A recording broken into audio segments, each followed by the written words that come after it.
it's bad news, guys. As a whole, we haven't got that much silverware to show for this season. I did expect this a little bit because we'd sold so many big name players last summer. But for the most part, I think this is still really, really positive because not only have we got like incredible growth on some of the youngsters, but the fact that we only lost 1-0 to Chelsea in the quarterfinals of the Champions League, and we only lost 2-1 to Jeunesse d'Esch, fielding 5 players with 2 men sent off in the Luxembourg Cup final, means that in the future, as these players grow, we'll be absolutely fine. So, yes, it was a gap year of sorts.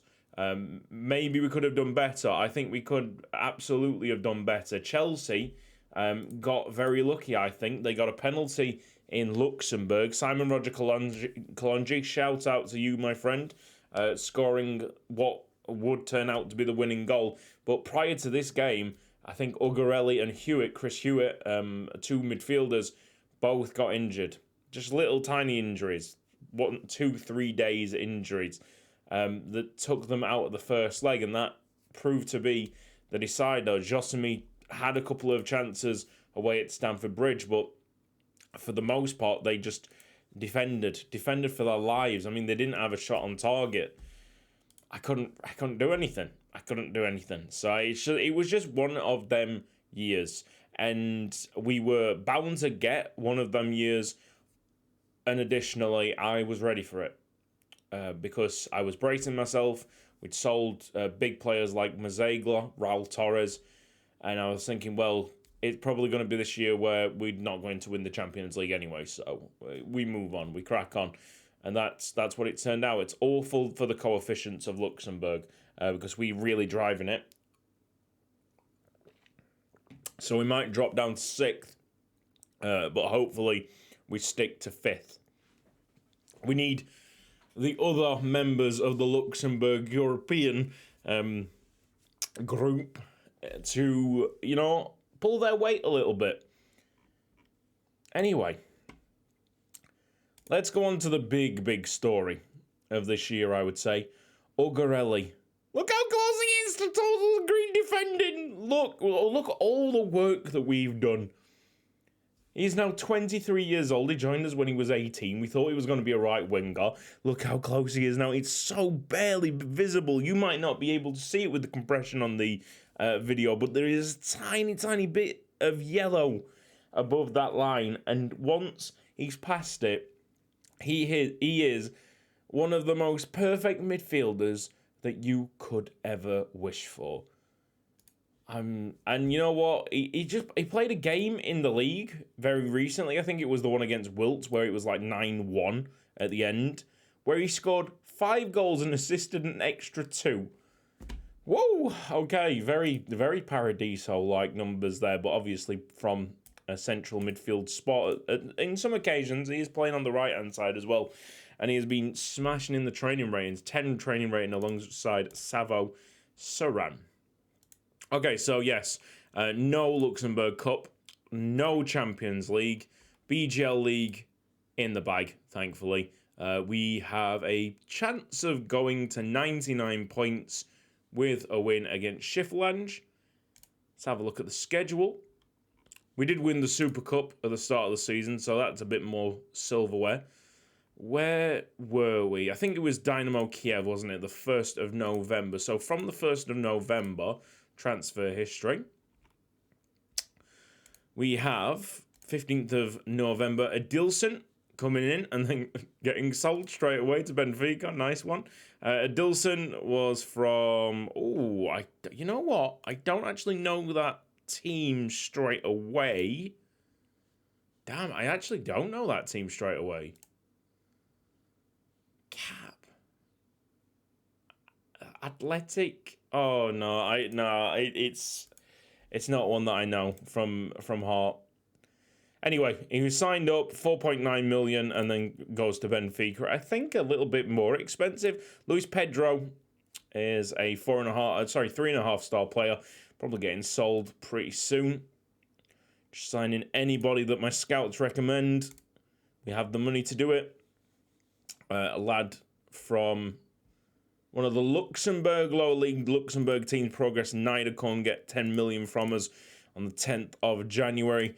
Josue Guillen is a 16-year-old Spaniard who was part of the Under-18s UEFA Youth Cup victory in the final against Ajax.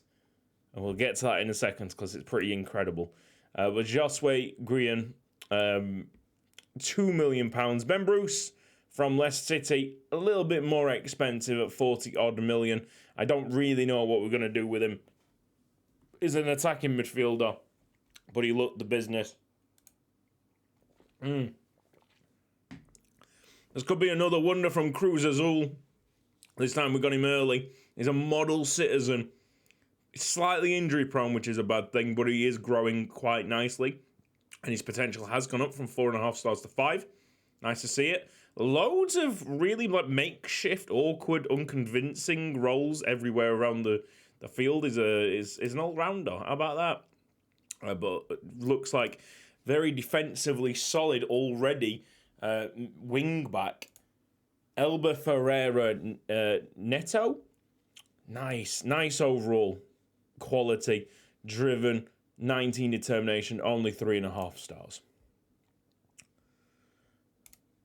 Tamer Farouk, 5-star Egyptian. I don't know if we've actually had an Egyptian. Probably more attack-wise here with the technicals and the vision, but still well-rounded on the defensive side. You don't need to worry like you worried with Ugarelli. And then at the bottom, I was only $500,000. So it's been a mixture of really expensive signings and really cheap signings. Not much to meet in the middle. We got Giueli Oronica, who is a midfielder. Yeah, no, really quality midfielders coming out. There was right wingers, and now there's midfielders, a whole crop of them that we're going to have to decide upon at some point. This guy's coming from Juventus. It's £52 million. Yikes. We're putting an extra, I think it's 80 million. We're putting 80 million into Luxembourg clubs. I know that's not as much as what we've previously been doing, but I think we have to hold our own for a little bit, make sure that we get back into like the upper echelons of European football, winning European Cups with the new generation of players that we've got. And I'm sure we will do that, but until we do that, we'll just be a little bit more safe with the money. Because that money can be spent on making the side better if we need to spend. There's not that much here, it was a really dead this January. A few loans out. Della Monaco went to PSG. Can we go back? Yeah, a few loan fees. Zamalek's taken Tamer Farouk back on loan. I've literally just gone on to Della Monaco. Let's go back. Benfica, Adilson, 5.5 million. So we signed him up for 4.9. So signed him up for 4.9. Sold him for 5.5. £600,000 profit. Didn't really do much at the club. There you go. I mean, we'll shake on that, Benfica. We will not. I think that's going to be near 10 minutes anyway. It's a dead season. It's a dead season. Player stats, Julian Uriarte, not that many goals to be honest. He's got the highest average rating, which is interesting. So Ran, at 18 years old, is the most assists in the club.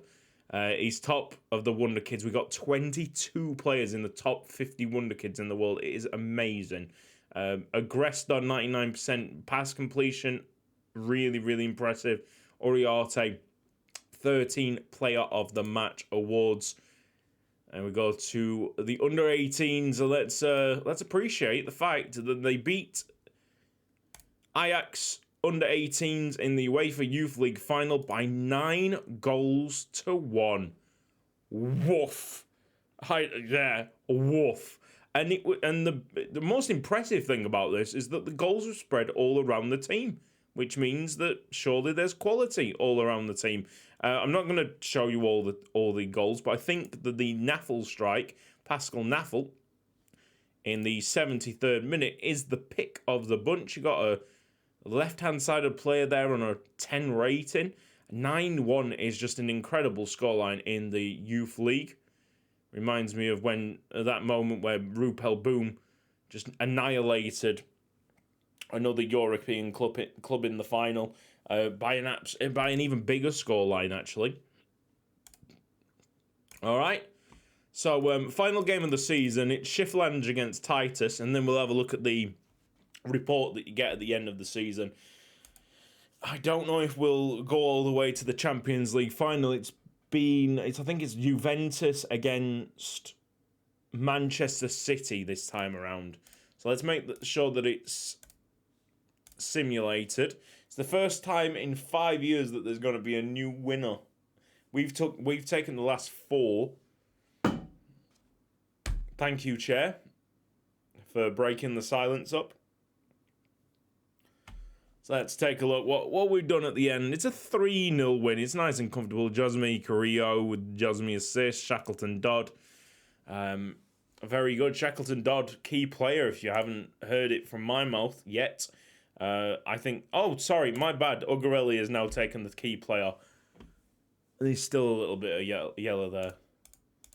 So close. It's very exciting. There's all the offers accepted for the £10 million just being pumped in to Luxembourg clubs. So I think it's 80 in total if I counted right, which is fine. It's enough. I don't want to go crazy on this. Just wanted to go down to 600 in the overall balance. Oh, we got a little bit more now. After reaching first place in the BGL League, we got a little bit more. So the report shouldn't be immediate because I know that there are playoff games, relegation playoff games. But hopefully they don't take long. Oh, they didn't take long at all. Thank you very much. Okay, so yeah, it was only the BGL League and the UEFA Super Cup. I guess it is what it is. Season results, very good. Finished on 99 points. What has happened to the shirt sales? It's gone down a bit, I'm pretty sure. The shirt sales were at 560,000. Now we're at 527. I think the loss of Paradiso and Mazegla, Raul Torres, they're going to have a significant impact. And the fact that we didn't get that far in the Champions League. But that's where we got to get better. And we got to make sure them shirt sales keep on going up. Sponsorship's gone up. Corporate's gone up. Match day and commercial retail's gone up. So money is coming in. That's the reason why we're able to spend £230,000 on Thibaut Demore, £200,000 a week on Uriarte, £200,000 a week on Hewitt, £200,000 a week on Ugarelli. Every single penny of that deserved. And the lot, we are really turned into a big side with significant wage budgets. We'll try and get rid of some of the under-23 players that are not going to make it. There's stars that have fallen this year. Fasoli is one of the ones that surprised me a lot. I thought he was going to start pushing to the first team, but that potential has just fallen off a little bit. Let's have a look. We got end of season reports. Oh, hang on. Vision. That's what we need to do. Can we negotiate this? Right. I want to get this sign high reputation thing off because it has actually been pissing me off. I really don't care about the other ones. I just want that. There we go. Why should I be signing high reputation players all the time? Like, okay, I might bring in someone like Leffinger for a second term, but that is not something that is the culture of this football club. It never has been. So now you're trying to change the culture of the football club, which is, it's not great. Well, this is nice. This is fantastic because the expectations are so high at the football club.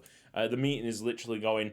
I want you to win this. I want you to win this. I want you to win this. That's the goals for the season. We're going to try and win everything and enjoy your holiday. Heimel has just had a horrific injury there for 4 to 6 months on the hip injury. And that's probably his time at Luxembourg done. If you didn't know already, I know that we were talking about like changing things. Declan Rice, that is not Declan Rice. Declan Rice is our assistant manager now. When I can find him. Oh, where is he? My God, please. Why is the assistant manager there? Declan Rice is now the assistant manager, taking over from the Argentinian shithouse, and yeah, is been doing all right in the role so far, but we wanna get the big trophies now in. We all knew that the reason why I started changing things altogether this season is because it was time to bring in new blood. We've had that time. We could have won the league. Sorry, we could have won the Champions League, I think. But we didn't. And that's fine. Oh, under 18s. I nearly forgot. Youth Academy. Youth intake. We got a Luxembourg player at 5 stars. Yanku Cosma. Looks more like a central midfielder, maybe another central midfield master. We'll have to see. We'll have to see how he develops. And we've also got another really talented goalkeeper, but quite eccentric, so he'll always be behind that Bosnian that we've now promoted into the first team. Where is he? Ivandic. This is how Ivandic is getting on. Very nice. Really, really good young goalkeeper there. I think he was in the top 50 youngsters in the world. Let's make sure these guys are all signed up. They'll get released straight away. I think the next couple of weeks are going to go so slow. I think I might cover it in the next video because it's gonna waste up all the electricity. It's already hot. It's going to get even warmer in the UK. I don't want to mess about with it. And I want to chill. How about that? I want to chill and relax on Football Manager. So I think we're going to call it from there. Next episode, I'll tell you the winner of the Champions League from the previous. Or you'll get the information somewhere along the lines next season because we always land on the Champions League page. From here... Yeah, so you'll always be able to see it here on the past winners if I don't tell you. But I'm pretty sure I'll remember. We haven't got any the internationals coming up this summer. So it will be just a time to break, recollect ourselves, go again next season stronger and with better players. These players will grow. Thibaut Damour, I think, because of that excruciating wage, for someone that isn't really, not as well-rounded as the other central midfielders that I've got, I might cash in. I tried to cash in January. He has broken the wage structure a little bit, but then again, you've got so many good players. It was going to increase and go to the next step of being like this ultra mega club eventually. But we did. I want to try and keep it under control. I know we've got a director of football that will like to splash the cash, and that's fine. He's saving me a lot of time. But we did hold on to Raul Torres. He was pretty cheap. There's a lot of players that we didn't spend that much money on wages wise, so we can do that again, I'm sure. Aronica needs to go into the under 18s. Munganga, he doesn't like big matches, so he's probably off as well. He was requested transfer listed by request, so he might be going as well. Loads of sentiments. We need to make decisions. We always need to make decisions. Under 23s, just a boatload of talent there. yeah, I look forward to it. See you next time.